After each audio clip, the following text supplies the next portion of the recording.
ਤੇ ਫਿਰ ਵੀ 20-25 ਕਿਲੋ ਵੇਚੀਏ ਤੇ 500 ਬਣਦਾ। ਸਾਬਿਤ ਦੋ ਮੁਸਕਾਨ ਦੇ ਉਹ ਦੀ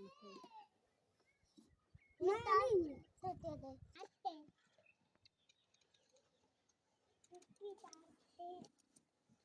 मैं पढ़ाते ਅੱਗੇ ਸਬੂਤਾ ਲੈਣਾ ਸੀ, ਹੁਣ ਮੇਰਾ ਨਾਮ ਬਸ਼ੀਰ ਅਹਿਮਦ। ਆਹੀ ਕੰਮ ਕਰਦੇ ਫੇਰੀ ਦਾ। ਅਮਰੂਦ 4:30 ਜਦੋਂ ਦਾਣਾ ਮਿਲਦੀਆਂ ਉਦੋਂ ਨਿਕਲਦੀਆਂ ਘਰੋਂ, ਜਾ ਕੇ ਤੋੜਨਾ ਪੈਂਦਾ।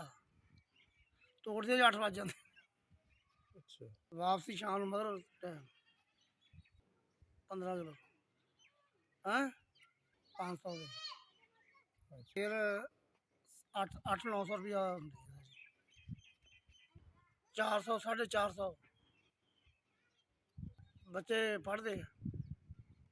ਇੱਕ 10ਵੀਂ 'ਚ ਪੜ੍ਹਦੀ ਹੈ ਕੁੜੀ, ਇੱਕ 12ਵੀਂ 'ਚ ਪੜ੍ਹਦਾ, 5ਵੀਂ 'ਚ। ਮਜਬੂਰੀ ਹੈ ਬੱਚੇ ਪਾਲਣੇ, ਬੱਚੇ ਪਾਲਣੇ, ਅਖਰਾਜਾਤ ਬੱਚਿਆਂ ਦੇ ਪੂਰੇ ਕਰਨੇ, ਪੂਰੇ ਹੁੰਦੇ ਹੀ ਨਹੀਂ। ਬਸ ਗੁਜ਼ਾਰਾ ਮਜ਼ਾਰਾ ਹੋ ਹੀ ਜਾਂਦਾ ਸਾਰਾ ਦਿਨ। ਸ਼ੁਕਰ ਅੱਲਾ ਦਾ ਸ਼ੁਕਰ, ਸ਼ਾਮ ਨੂੰ ਰੋਟੀ ਤੇ ਲੱਭ ਹੀ ਜਾਂਦੀ ਖਾਣ ਜੋਗੀ। ਦੇ ਅੱਗੇ ਕਿਤੇ ਅੱਲਾ ਦਾ ਸ਼ੁਕਰ ਹੈ ਗੁਜ਼ਾਰਾ ਹੋ ਗਿਆ।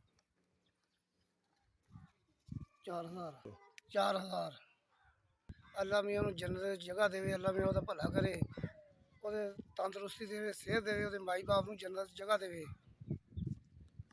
ਜਿਸ ਨੇ 4000 ਦਿੱਤਾ, ਅੱਲਾ ਤਾਲਾ ਉਹਦੀ ਮੁਰਾਦਾਂ ਪੂਰੀਆਂ ਕਰੇ। ਉਹਨੇ ਮੇਰੀ ਮੁਰਾਦ ਪੂਰੀ ਕੀਤੀ, ਅੱਲਾ ਤਾਲਾ ਉਹਦੀ ਮੁਰਾਦਾਂ ਪੂਰੀਆਂ ਕਰੇ। ਅੱਲਾ ਉਹਦੀ ਦਿਲੀ ਖਵਾਹਿਸ਼ ਪੂਰੀ ਕਰੇ, ਹਜ ਕਰਨ ਦੀ ਤੌਫੀਕ ਦੇਵੇ ਅੱਲਾ ਤਾਲਾ ਨੂੰ।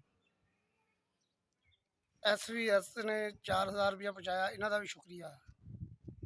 ਅੱਲਾ ਤਾਲਾ ਇਹਨਾਂ ਦਾ ਭਲਾ ਕਰੇ, ਇਹਨਾਂ ਨੂੰ ਦਿਲੀ ਖਵਾਹਿਸ਼ ਪੂਰੀ ਕਰੇ।